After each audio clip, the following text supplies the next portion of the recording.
एक सच्ची घटना।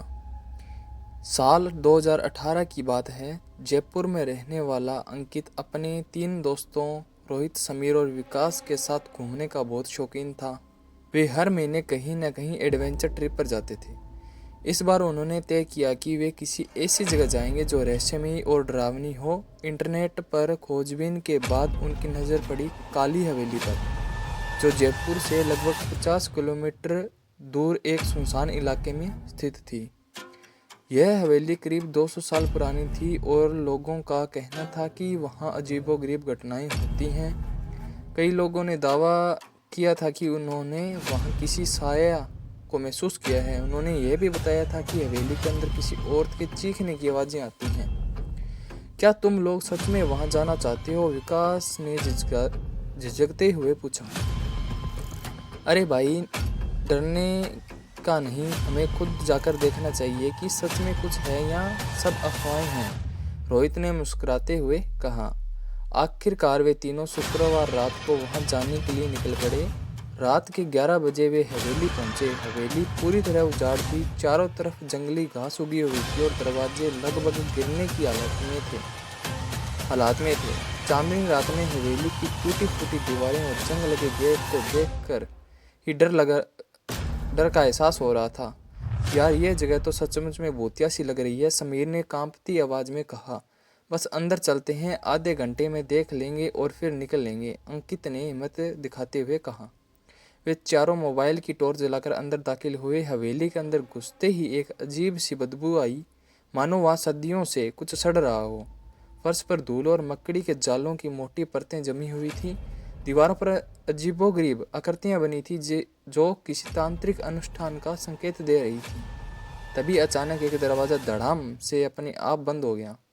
सबके दिल जोर जोर से धड़कने लगे। कोई मजाक मत करो यार, विकास ने घबराई हुई आवाज़ में कहा।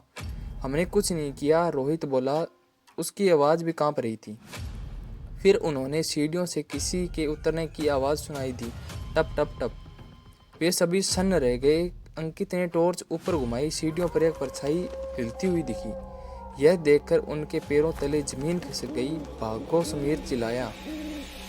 चारों दरवाजों की तरफ भागे, लेकिन तभी उन्हें किसी औरत की कहराने की आवाज़ सुनाई दी। सभी डर गए। डरते डरते एक ही आवाज़ निकली, बचाओ। अब तक वे पूरी तरह डर चुके थे, लेकिन अंकित ने हिम्मत जुटाकर पीछे मुड़कर देखा। एक सफ़ेद साड़ी पहनी हुई औरत, बिखरे बाल, डरावनी आंखें सीढ़ियों से उतर रही थी। तभी अचानक हवेली के किसी कोने से तेज हवा चली और उनके चारों ओर धूल उड़ने लगी। कौन हो तुम? रोहित ने हिम्मत करके पूछा। औरत की आंखें सुर्ख लाल हो गईं। उन्होंने अचानक चिल्लाकर कहा, तुम लोग यहाँ नहीं आ सकते। उसकी आवाज़ इतनी भयानक थी कि चारों के कान सुन्न हो गए। समीर ने हिम्मत करके एक पत्थर उठाया और औरत की तरफ फेंका, लेकिन पत्थर आर पार चला गया। यह इंसान नहीं है, विकास ने चीखते हुए कहा। चारों जान बचाकर भागने लगे। दरवाजे तक पहुंचे ही थे कि दरवाज़ा अपने आप बंद हो गया। वे चिल्लाए, लेकिन कोई सुनने वाला नहीं था। तभी हवेली के अंदर चारों तरफ भयानक हंसी गूंजने लगी। अब तक चारों की हालत बेहद खराब हो चुकी थी।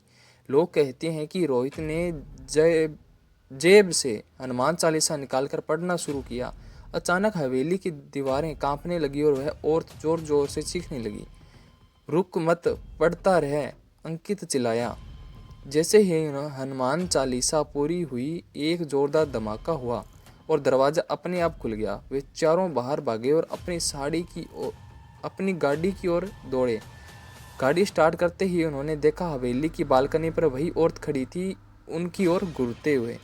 अगले दिन वे पुलिस स्टेशन गए और इस हवेली के बारे में पूछा। एक बुजुर्ग पुलिस अधिकारी ने गहरी सांस लेते हुए कहा, तुम लोग बहुत खुशकिस्मत हो कि जिंदा लौट आए। 50 साल पहले इस हवेली के मालिक ने अपनी नौकरानी को जिंदा जला दिया था। तब से उसकी आत्मा यही भटक रही है। कई लोग वहां गए, लेकिन जिंदा वापस नहीं लौटे। यह सुनते ही चारों के चेहरे का रंग उड़ गया। उस दिन के बाद किसी ने भी उस हवेली की तरफ कदम नहीं बढ़ाया और न ही उन्होंने कभी रात में घूमने का प्लान बनाया। यह कहानी एक सच्ची घटना पर आधारित है, लेकिन प्राइवेसी की कारणों से पात्रों और स्थानों के नाम बदल दिए गए हैं। स्टोरी पूरी देखने के लिए धन्यवाद। आपको ऐसी जानकारी मिलती रहे इसके लिए हमारे चैनल को ज़रूर सब्सक्राइब करें और वीडियो को लाइक शेयर कमेंट करना न भूलें। और ये कहानी अपने उन दोस्तों को ज़रूर भेजें जिनको ऐसी जगह घूमना बहुत अच्छा लगता है। धन्यवाद।